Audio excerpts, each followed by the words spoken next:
Sir Chandrababu Naidu గారు, పవన్ కళ్యాణ్ గారు, చంద్రబాబు నాయుడు 40 సంవత్సరాల ఎక్స్పీరియన్స్ ఉన్నటువంటి వ్యక్తి గారు పవన్ కళ్యాణ్ ఇంటికి వెళ్ళి కలవడాన్ని ఎలా చూడొచ్చు ఈ పరిణామం? నిజంగా మనం నిన్న రాత్రి చూసుకున్నట్లయితే ఇది ఒక విధంగా చెప్పాలంటే కాసేపు ఇప్పుడు ఇతను పవన్ కళ్యాణ్ గారు ఉన్నారు, పెళ్ళిళ్ళ గురించి మాట్లాడచ్చో మాట్లాడకపోవచ్చో కానీ ఒక పెళ్ళాన్ని పెళ్లి చేసుకుంటాడు, నచ్చలేదని చెప్పి వదిలేస్తాడు, దాని తర్వాత ఇంకో ఆవిడని చేసుకుంటాడు, తర్వాత వదిలేస్తాడు.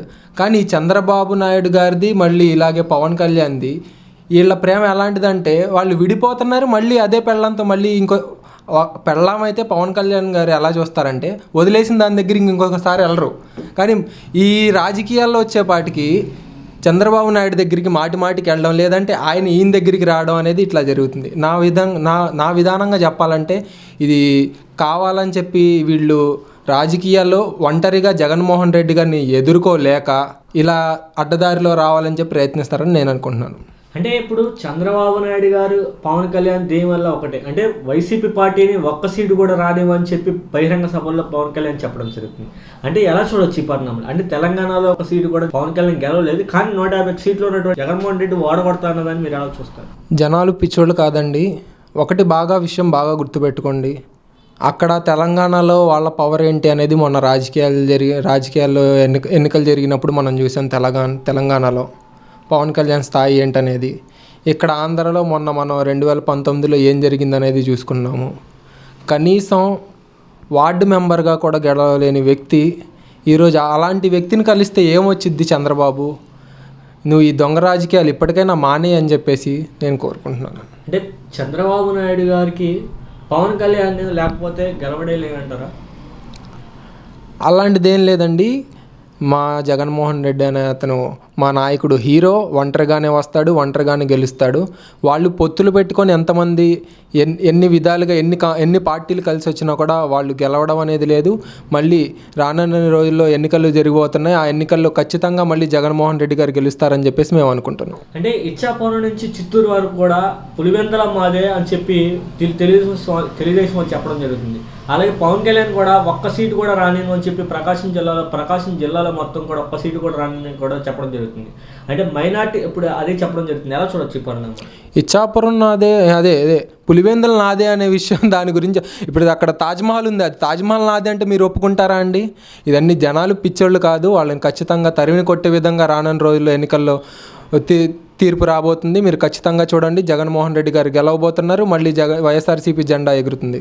అంటే ఇప్పుడు ఒక సంవత్సరం ఏమో జనసేన టీడీపీ అంటారు, ఒక సంవత్సరం ఏమో జనసేన బీజేపీ అంటారు, కొన్ని సందర్భాల్లో సిపిఎం సిపిఐ కూడా పొత్తులతో పవన్ కళ్యాణ్ వెళ్ళడం జరుగుతుంది. ఈసారి మాత్రం మైనార్టీలకి భంగం కలిగితే కనుక బీజేపీతో కూడా పొత్తు పెట్టుకోనని చెప్పడం కూడా జరుగుతుంది. అంటే మైనార్టీలు కొంతమంది ఈ జనసేన వైపు ఉన్నారు, వీళ్ళు కూడా వాటి వెళ్తారేమోనని చెప్పి అట్లా వ్యాఖ్యలు చేస్తారు. ఈ పరిణామాన్ని ఎలా చూడొచ్చు? పవన్ కళ్యాణ్ గురించి మనం మాట్లాడుకోవాలంటే అండి, ఒకటి జగన్మోహన్ రెడ్డి గారితో కూడా కలిసిపోయే అతనే. ఎందుకంటే జగన్మోహన్ రెడ్డి గారు ప్యాకేజ్ ఏమన్నారు కాబట్టి కలవలేదు, మిగతా పార్టీలన్నిటితో కలిశాడు కాబట్టి వాళ్ళందరూ ప్యాకేజీలు ఇచ్చారని చెప్పేసి క్లియర్గా తెలుస్తుంది. ఆయన జగన్మోహన్ రెడ్డి గారు ప్రతిపక్షంలో ఉన్నప్పుడే జగన్మోహన్ రెడ్డిని తిట్టిన మనిషి.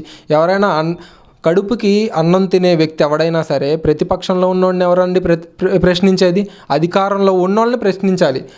పవన్ కళ్యాణ్ అనే వ్యక్తి ప్రతిపక్షంలో ఉన్న జగన్మోహన్ రెడ్డిని విమర్శించాడు, దాని తర్వాత అధికారంలోకి వచ్చిన తర్వాత కూడా విమర్శిస్తున్నాడు. దాన్ని బట్టి మనం చూసుకుంటే ఖచ్చితంగా జగన్మోహన్ రెడ్డి గారి తరఫు నుండి అక్కడికి ప్యాకేజ్ వెళ్ళలేదు కాబట్టే జగన్మోహన్ రెడ్డికి యాంటీగా ఉంటున్నాడు. అంటే నాకు రోజుకొచ్చి 2 కోట్లు వస్తాయి, అంటే ప్యాకేజీ కోసం కాదు, నేను ప్రజల కోసమే నేను ప్రశ్నించడానికి పార్టీ పెట్టానని చెప్తున్నాడు పవన్ కళ్యాణ్ గారు. ఏ పరిణామం? రోజుకి 2 కోట్లు వస్తాయని చెప్పి స్టార్టింగ్లో చెప్పేసుకున్నారు, దాని తర్వాత ఇంకా సినిమాల జోలికి వెళ్ళనని చెప్పేసి కూడా చెప్పేసుకున్నారు. కానీ బుద్ధి ఉండాలి, మళ్ళీ సినిమాల జోలికి వెళ్తున్నారు. ఎందుకంటే డబ్బులు తక్కువ అవుతున్నాయి వాళ్ళకి, పార్టీ ఫండ్స్ రావట్లేదు, పార్టీలో ఎవరూ తిరగట్లేదు, తిరిగేవాళ్ళు కుర్రోళ్ళు, వాళ్ళకి జాబులు లేవు, ఏమీ లేవు, ఏం చదువుకోని వాళ్ళే తిరుగుతున్నారు వాళ్ళు వెనకాల, పార్టీ వెనకాల. కాబట్టి వాళ్ళు జనాలు చూపించుకోవడానికి జనాలు ఉన్నారు తప్ప పార్టీ ఫండ్స్ రావట్లేదు. సొంత పార్టీని ప్రెస్టేజ్ పేరుతో నిలబెట్టుకోవడానికి మళ్ళీ సినిమాలు చేస్తున్నాడు. అని ఇప్పుడు అలాగే ఈ పరిస్థితులు కూడా రాబోయే రోజుల్లో ఎలా ఉండబోతుంటారు? అంటే జనసేన టీడీపీ సమావేశాలు జరుగుతున్నాయి, ఇక్కడ కొన్ని చోట్లేమో టీడీపీ పొత్తులు కలవట్లేదు, అంటే ఒక చోట ఏమో కొన్ని సందర్భాల్లో కూడా కొన్ని మీడియాలో ఏమో 50 సీట్లు పవన్ కళ్యాణ్ అడుగుతున్నారు, కొన్ని మీడియాలో ఏమో 20 సీట్లే ఇస్తున్నట్టుగా వార్తలు వస్తున్నాయి. ఈ పరిణామాన్ని ఎలా చూడొచ్చు? అంటే పొత్తులు 24 వరకు కొనసాగే అవకాశం ఉన్నాయంటారు. ఒకటి, జగన్మోహన్ రెడ్డి అనే వ్యక్తి మా దృష్టిలో ఒక హీరో. జగన్మోహన్ రెడ్డి ఒంటరిగానే వస్తాడు. మనం సినిమాల్లో చూసుకున్నట్లయితే విలన్లు 4-5 కలిసిపోయి వస్తారు. వాళ్ళే పొత్తులు పెట్టుకొని రాబోతున్న విలన్లు. జగన్మోహన్ రెడ్డి హీరో ఒక్కడే వస్తాడు. విలన్లందరూ 4-5 కలిసి మీద పడిపోతుంటే హీరో ఎలా గెలుస్తాడో చివరికి, అలాగే జగన్మోహన్ రెడ్డి గారు కూడా రేపు రానున్న రోజుల్లో ఎన్నికల్లో గెలవబోతున్నారని చెప్పేసి నేను చెప్తాను. అంటే ఇప్పుడు సీట్లు కూడా అప్పుడు జగన్మోహన్ రెడ్డికి పోటీ చేయడానికి ఎమ్మెల్యేలే కొలువైపోయారని చెప్పి కొన్ని మీడియాలో వార్తలు కూడా రావడం జరుగుతుంది. అంటే ఓడిపోతామని ముందుగానే ఫిక్స్ అయిపోయారని చెప్పి కొంతమంది కూడా చెప్పడం జరుగుతుంది. మా పార్టీలో మా కొన్ని ఈ పార్టీలో గెలిచి కూడా ఆ పార్టీలోకి వెళ్ళడం కూడా జరుగుతుంది. ఎలా చూడొచ్చు ఈ పరిణామం? ఓడిపోవడం గెలవడం అనేది రాజకీయాల్లో చాలా కామన్ అండి. ఓడిపోతాం అని ఎక్కడైతే మనకి నమ్మకం కలగలేదో అక్కడ ఇన్ఛార్జీలను మార్చడం కూడా జరిగింది. రీసెంట్గానే మోడిఫికేషన్ చేయడం జరిగింది. ఈ పక్షాన మనం చూసుకున్నట్టే ఖచ్చితంగా రానున్న రోజుల్లో ఖచ్చితంగా 151 సీట్లు గెలిచిన జగన్మోహన్ రెడ్డి గారికి కనీసం విజనరీ లేకుండానే ఇన్ఛార్జీలను మారుస్తారా అండి? అతనికి ఎలా చేస్తే బాగుండిద్ది, ఏ ప్లేస్లో ఎవరి నుంచి ఉంటే గెలవగలరు అనే అవగాహన ఉంది కాబట్టే ఇన్ఛార్జీలను మార్చారు. మళ్ళీ మనం ఖచ్చితంగా మా టార్గెట్ అయితే 175కి 175 అని చెప్పి మనం అనుకుంటున్నాము.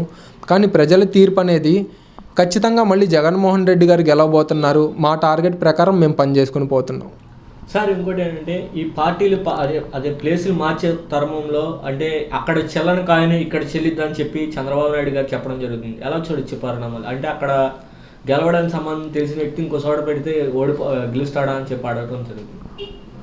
దీని గురించి మాట్లాడుకున్నట్లయితే గత ఎలక్షన్లో మనం చూసుకున్నట్లయితే కనీసం అవగాహన లేని అవినాష్ గారు కావాలని చెప్పి వాళ్ళ ఫ్యామిలీకి ద్రోహం చేయాలని చెప్పి విజయవాడ వాళ్ళని తీసుకెళ్ళి గుడివాడలో మరీ పోటీ చేయించాడే చంద్రబాబు నాయుడు గారు. అప్పుడు ఆయనకి ఆ బుద్ధి ఏమైంది? ఆ రోజు లేని అప్పుడు అతను క్వశ్చన్ చేసుకున్నాడా దాని గురించి? కాదు కదా.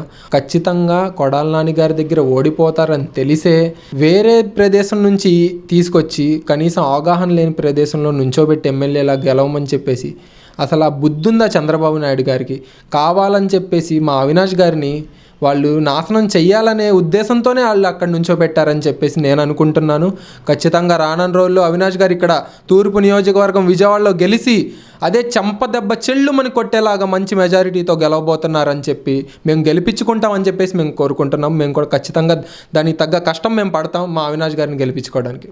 సార్ ఇప్పుడు ఓ పక్కేమో జనసేన టీడీపీ కలిసి 160 సీట్లు గెలుస్తూ ఉన్నారు. ఇక్కడేమో సింగిల్గా జగన్మోహన్ రెడ్డి 175 గెలుస్తూ ఉన్నారు. ఎలా చెప్పగలుగుతున్నారు ఈ కాన్ఫిడెన్స్? జనాలు పిచ్చోళ్ళు కాదండి. ప్రతి ఇంటికి ఏదో ఒక విధంగా ఏదో ఒక పథకం రూపంలో ప్రతి ఇంటికి అభివృద్ధి చెందింది. గత ప్రభుత్వంలో మనం చూసుకున్నట్లయితే ఏ ఇంటికి కూడా హామీ ప్రకారం ఇచ్చిన హామీ పత్రం ప్రకారం ఒక్కటి కూడా నెరవేర్చకపోగా వాళ్ళు ఏ మొహం పెట్టుకొని మళ్ళీ ఈ ఎన్నికల్లో గెలిపించండి అని చెప్పేసి ఈ ప్రభుత్వం ఇంత మంచి పనులు చేసిన తర్వాత ఈ ప్రభుత్వానికి అడ్డంగా మళ్ళీ మాకు ఓటేయండి అని చెప్పేసి వాళ్ళు ఏ మొహం పెట్టుకొని వచ్చి అడగబోతారు అని చెప్పేసి నేను అనుకుంటున్నాను. సార్ ఇంకోటి ఏంటంటే ఈ పొత్తులు ఎంతవరకు నిలబడే అవకాశం ఉంది అంటారు? అంటే 24 వరకు ఉండే అవకాశం ఉంది అంటారు. రాత్రి రీసెంట్గా కలవడానికి కొన్ని మీడియాలు ఏమో పొత్తులు ఖరారు అవ్వట్లేదు, అంటే 60 సీట్లు 50 సీట్లు అడుగుతున్నాడు పవన్ కళ్యాణ్, దాన్ని ఇచ్చేంత కెపాసిటీ పవన్ కళ్యాణ్ ఉందంటారా తీసుకునేంత వరకు? కెపాసిటీ గురించి మాట్లాడుకుంటే ఆ నియోజకవర్గాల్లో అక్కడ ఎవరికి ఎంత బలం ఉందనేది మనం చూసుకున్న తర్వాత ఒక విషయం మాత్రం ఖచ్చితం, పవన్ కళ్యాణ్ అనే వ్యక్తి ఎమ్మెల్యేగా మళ్ళీ గెలవట్లేదు.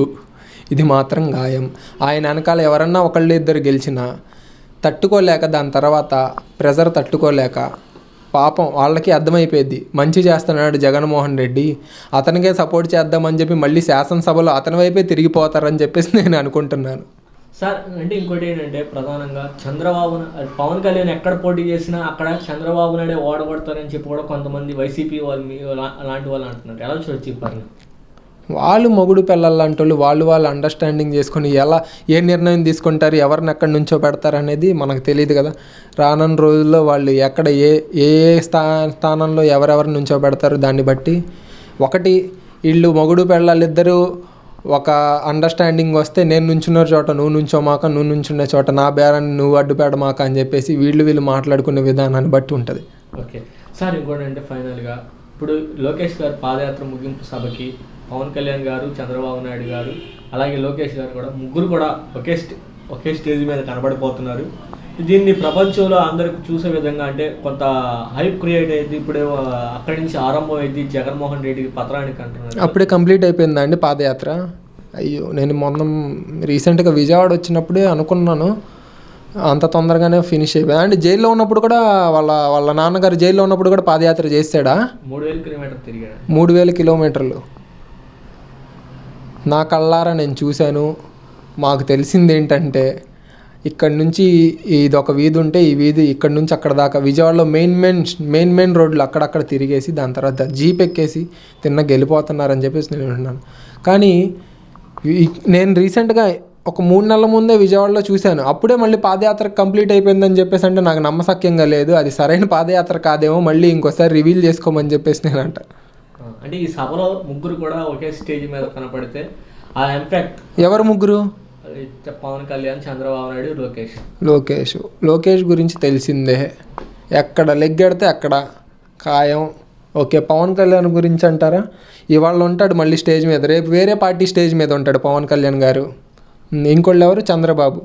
పాపం ఆయన కష్టం ఆయన పడతానే ఉంటాడు వాళ్ళ పిల్లల్ని ఏదో ఒకటి దారి తీసుకురావడానికి. ఇంకా ఎందుకంటే ఈసారి ఓడిపోయారంటే ఇంకోసారి ఆయన బతుకుంటాడో లేదో తెలియదు పాపం. ఆయన కష్టం ఆయన పడుతున్నాడు. పన్నివ్వండి చూద్దాం. సార్ లాస్ట్ ఫైనల్గా 2024లో ఎలా ఉండిపోద్ది అంటారు? 2024లో ప్రతి ఒక్కళ్ళు గుర్తుపెట్టుకోండి, ఖచ్చితంగా జగన్మోహన్ రెడ్డి గారు ముఖ్యమంత్రి కాబోతున్నారు. వైఎస్ఆర్సీపీ జెండా ఎగరబోతుంది. మా తూర్పు నియోజకవర్గంలో అవినాష్ గారు ఖచ్చితంగా మంచి మెజారిటీతో గెలవబోతున్నారు.